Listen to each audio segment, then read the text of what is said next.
Good morning class. आज हम नया पाठ शुरू करने जा रहे हैं जिसका नाम है अट नहीं रही है और इसके कवि हैं सूर्यकांत त्रिपाठी निराला। पाठ का नाम है अट नहीं रही है अर्थात समा नहीं रही है। इस पाठ में वसंत ऋतु का वर्णन है और वसंत ऋतु फागुन के महीने में आती है। वसंत ऋतु में चारों तरफ हरियाली का वातावरण होता है, पेड़ पौधे रंग बिरंगे फूलों और पत्तों से लद जाते हैं, ठंडी सुगंधित हवा चलने लगती है, चारों ओर उल्लास और उत्साह का वातावरण होता है, सभी प्राणियों में उत्साह का संचार होता है। तो ऐसे ही फागुन के महीने की यहाँ पे कवि ने चर्चा की है। वसंत ऋतु को सभी ऋतुओं का राजा भी कहा जाता है और इन्हीं वजहों से वसंत ऋतु जो है वो अन्य ऋतुओं से भिन्न होती है, अलग होती है, क्योंकि इसमें प्रकृति अपने पूरे निखार पर होती है। तो देखते हैं कि यहाँ पे कवि जो है वो किस तरीके से वसंत ऋतु की सुंदरता का वर्णन करता है। इसमें एक बात यह है कि फागुन के महीने को कवि एक व्यक्ति के रूप में मान रहा है, यानी मानवीकरण अलंकार करते हुए। मानवीकरण अलंकार का मतलब है कि जब प्रकृति को हम किसी मनुष्य के रूप में देखने लगते हैं, मनुष्य के हरकतें, मनुष्य की चेष्टाएं दिखाई देने लगती हैं, तो वहाँ मानवीकरण अलंकार हो जाता है। तो यहाँ पे भी फागुन को एक व्यक्ति के रूप में देखा है, इसलिए यहाँ पे मानवीकरण अलंकार है।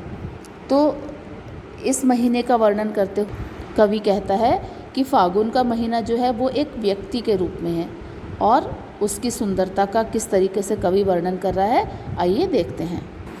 कविता की पंक्तियां हैं।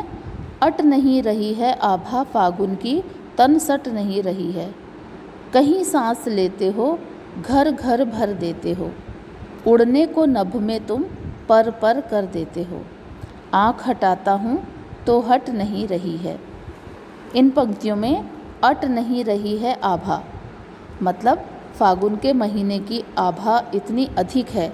फागुन का महीना जो एक व्यक्ति के रूप में कवि मान रहा है, उसकी सुंदरता इतनी अधिक है कि अट नहीं रही है, अर्थात समा नहीं रही है, तन सट नहीं रही है।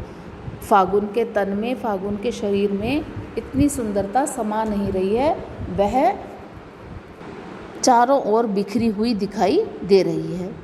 कहीं सांस लेते हो घर घर भर देते हो।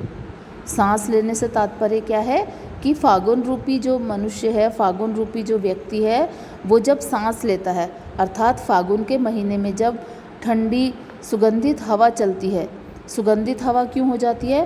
क्योंकि वसंत ऋतु में चारों ओर बहुत सारे रंग बिरंगे और सुगंधित फूल खिलते हैं और जब उनको छूकर हवा चलती है तो सारा वातावरण सुगंधित हो उठता है। तो कवि ने उसी कल्पना को यहाँ पे कहा है कि जब सुगंध हवा चलती है तो वो फूलों से लगकर सुगंधित हो उठती है, अर्थात फागुन की जो सांस है वो सुगंध से भरपूर होती है और हर घर में उसकी सुगंध भर जाती है। घर उड़ने को नभ में तुम पर पर कर देते हो। फागुन का महीना जो है प्राणियों को भी उड़ने के लिए प्रेरित करता है, चाहे वो मनुष्य हों, पशु पक्षी हों, सभी के हृदय में उत्साह बढ़ जाता है। ऐसा लगता है मानो इन सबको भी पंख लग गए हों और वो उड़ना चाहते हों। यानी फागुन का महीना हर एक के हृदय में उत्साह का संचार करता है। आँख हटाता हूँ तो हट नहीं रही है। कवि कहता है, हे फागुन, मैं तुम्हारे इस मनमोहक रूप से अपनी आँखें हटाना चाहता हूँ, मगर तुम्हारा रूप सौंदर्य इतना अधिक है कि मेरी नज़रें तुम पर से हटती नहीं हैं।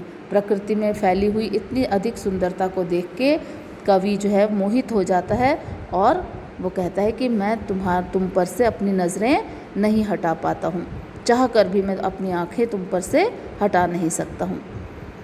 आगे देखिए इसका अर्थ। पत्तों से लदी डाल, कहीं हरी कहीं लाल, कहीं पड़ी है उर में मंद गंध पुष्पमाल, पाट पाट शोभा श्री पट नहीं रही है। यहाँ पर शब्दों के अर्थ देखिए। उर का मतलब होता है हृदय, मंद गंध मतलब हल्की सुगंध वाले, पुष्प मतलब फूल, माल मतलब माला, पाट पाट मतलब जगह जगह, और शोभाश्री का मतलब है अत्यधिक सुंदरता। तो यहाँ पे क्या अर्थ बनेगा इन पंक्तियों का? पत्तों से लदी पत्तों से लदी डाल। जो पेड़ पौधों की जो डालियाँ हैं वो हरे और लाल पत्तों से ढकी हुई हैं, बहुत ज़्यादा उन पर पत्ते बहुतायत से आ गए हैं। आपने भी देखा होगा कि जब वसंत ऋतु आती है तो जो बहुत समय से सूखा भी कोई पेड़ पड़ा है उसमें भी हरी भरी पत्तियों से वो लद जाता है। तो यहाँ पे लाल पत्तियों का क्या तात्पर्य है, जब नई नई कोंपलें फूटती हैं, जब पेड़ों पे नई नई पत्तियाँ आती हैं तो वो कोमल होती हैं और लाल रंग की होती हैं। तो पेड़ों के ऊपर कहीं हरे और कहीं लाल रंग के पत्ते दिखाई दे रहे हैं। कहीं पड़ी है उर में मंद गंध पुष्पमाल। और कवि कहता है कि इस फागुन रूपी व्यक्ति के उर में, उर मतलब हृदय पर क्या पड़ी है, मंद गंध, हल्की सुगंध वाले पुष्पमाल, फूलों की माला उसके हृदय पे पड़ी हुई है। तो यहाँ पे फागुन के महीने को पुष्पों की माला पहनाने से क्या तात्पर्य है कि जहाँ पे भी नज़र जाती है बहुत सारे रंग बिरंगे फूल खिले हुए दिखाई देते हैं, जो कैसे प्रतीत होते हैं, मानो इस फागुन रूपी व्यक्ति ने हल्की सुगंध वाली फूलों की माला पहनी हो। पाट पाट शोभा श्री, जगह जगह पर बिखरी हुई इतनी अधिक सुंदरता है कि पट नहीं रही है, समा नहीं रही है।